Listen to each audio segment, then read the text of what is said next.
Description: Initial reports of SCP-610 came direct from the Russian government through undisclosable channels.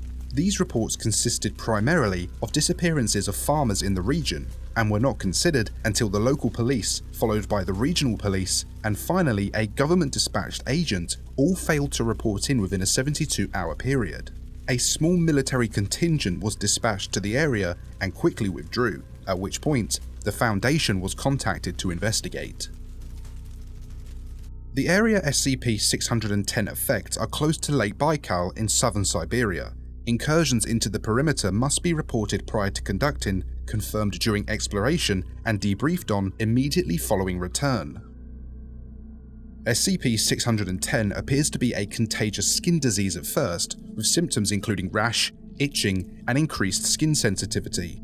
Within 3 hours, the disease will cause blemishes resembling heavy scar tissue to form in the chest and arm areas, spreading to the legs and back within an additional hour, consuming the victim completely within 5 hours. Exposure to higher temperatures vastly decreases the time for the contagion to spread, and complete infections have been recorded occurring in as little as 5 minutes. After the completion of the infection occurs, the victim's life functions will cease for approximately 3 minutes, after which time they will restart at 2 to 3 times the activity rate of a normal human. Following this, the scar tissue on the victims will start to move of its own accord and grow at a rapid rate. Normal human features start to disappear at this point under the infection, and the path of mutation appears to be largely random. Subjects observed in this stage of infection have been recorded as growing 3 or more limbs of a type such as the arms or legs. The head may become misshapen and elongate or widen out, and parts of the subject may split open, from which additional branches of flesh will grow. The duration of this stage of infection is unknown, and not all subjects appear to progress to the later stages. Under unknown conditions, an infected individual will cease moving and place itself in a location it deems suitable where it roots itself. The fleshy growth on the victim will then begin to spread itself across all surrounding objects and consume them. Such objects do not spread the infection as living creatures do, however. It is assumed that this behavior is to create an area hospitable to continued growth of the other infected. Observation of life infected by SCP-610 by staff is impossible. Those infected with the disease immediately seek out aid as natural human impulse, resulting in unintended infections. Those infected past the scar tissue phase actively and aggressively attempt to infect anyone approaching them within an undefined area.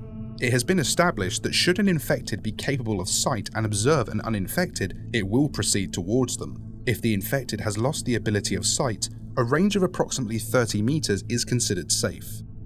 Observation of SCP-610 infected settlements has been established using artificial methods, such as remote robots. The data returned from these observations, coupled with the openly aggressive nature of the infected to attempt to spread SCP-610, has resulted in the Keter classification. However, so long as nothing is allowed to enter or leave the infected areas, it is considered a neutralized threat. Of concern are the cavernous areas beneath the infected settlements that were discovered during the exploration, and attempts to get research personnel into these areas are underway. Special containment procedures. Due to the vast area of infection SCP-610 covers, containment is impossible.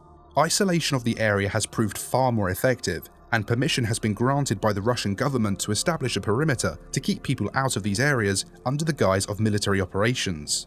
Should any organism displaying traits consistent with SCP-610 be sighted near this perimeter, then the established protocol requires it be engaged at range with small arms until immobile, then dispatched using incendiary weapons and munitions from a greater distance as possible. Any living thing coming in physical contact with an organism infected with SCP-610 is considered expendable and is to be immediately terminated and incinerated. Any persons coming within 3 meters of SCP-610 infected life are to immediately withdraw from the area, be isolated from the rest of their team, and subjected to medical examination using only remote techniques to determine if infection has occurred, and appropriate steps taken based on that determination. The known infection vectors for SCP-610's spread seem to be focused on physical contact.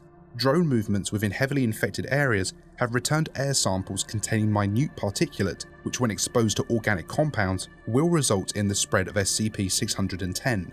The results of these particular tests have revealed that most require several days to manifest, if at all. with the exception of direct contact with exposed lung and liver tissue.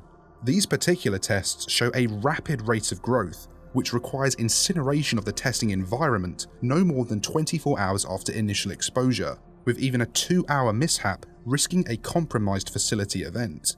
Given that this kind of rapid growth only occurs in organic material existing outside the human body, this form of infection is currently considered a minor concern.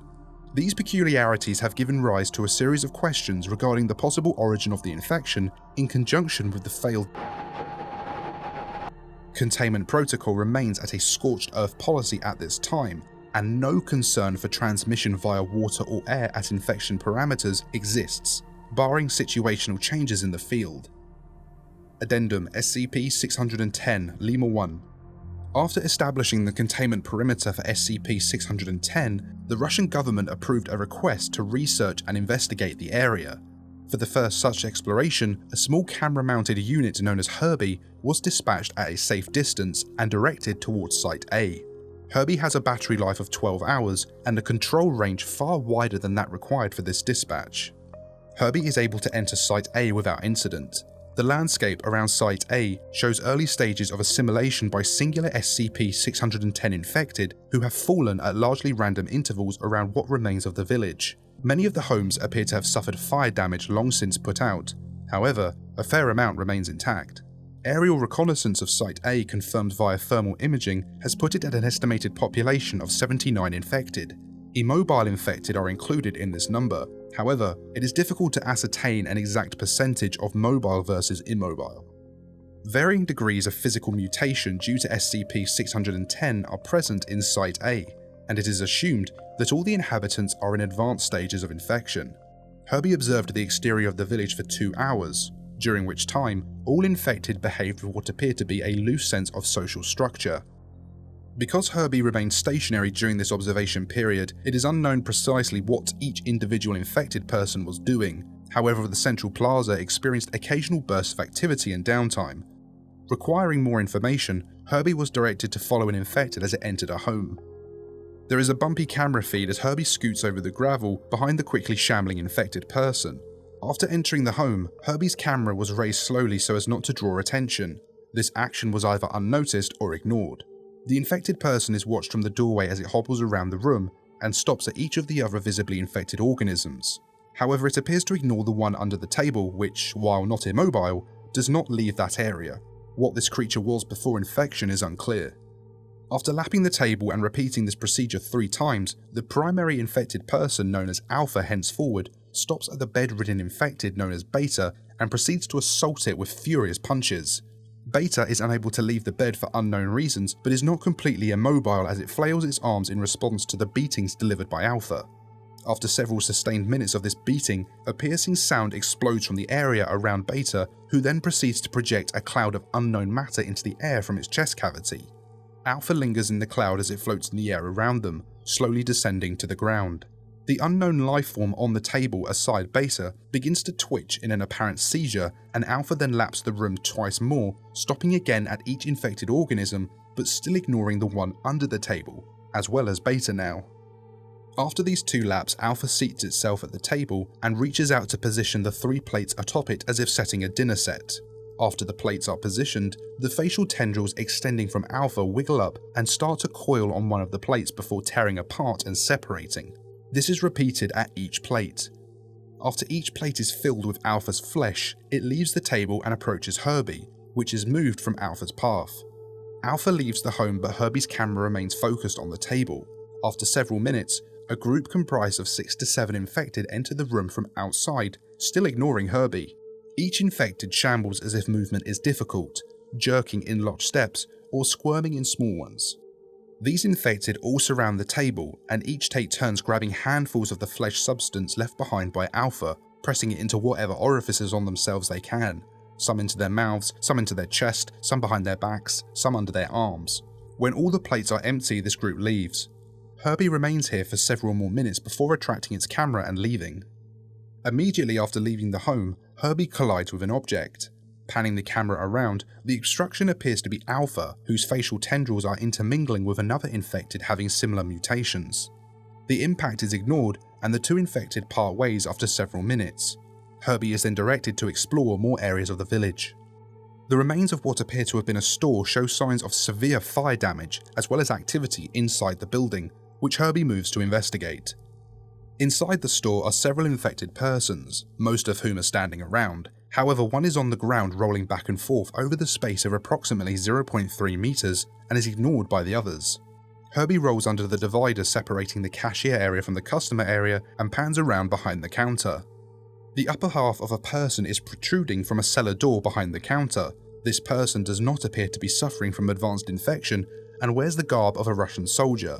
Herbie zooms the camera in to confirm identification, and it is noticed the eyes of this person are in constant movement, often focusing on Herbie.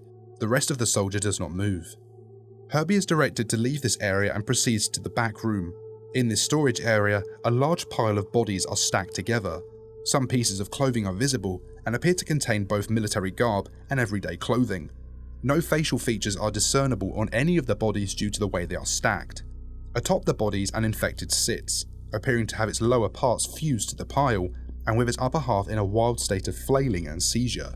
Approximately every 10 seconds, a burst of spores flies out the top of this infected which linger in the air. Herbie is directed to leave the building. After leaving this building, Herbie passes by the village well, surrounding which are a series of immobile infected all facing the well. The arms of each of these infected persons are stretched out, one in contact with the next, forming a perfect chain, save for one whose arms are down at its side. Herbie passes by this last infected to approach what appears to have been a town hall or mayor's office when the infected becomes mobile and snatches the rover up. Video feed from Herbie focuses on the face of the infected, which is strangely in perfect shape, given the condition of the rest of its body which is horribly bloated. This infected was once a young girl from appearance, age estimated 10 to 12. Herbie is rolled side to side in its grip as its face stares motionless at the rover. The infected's face suddenly balloons in size and explodes outwards into a series of fleshy flaps that grip Herbie and draw it inside. Herbie's video feed terminates here. Herbie was considered lost at this point. However, no one at control remembered to turn off the video feed, assuming it cut.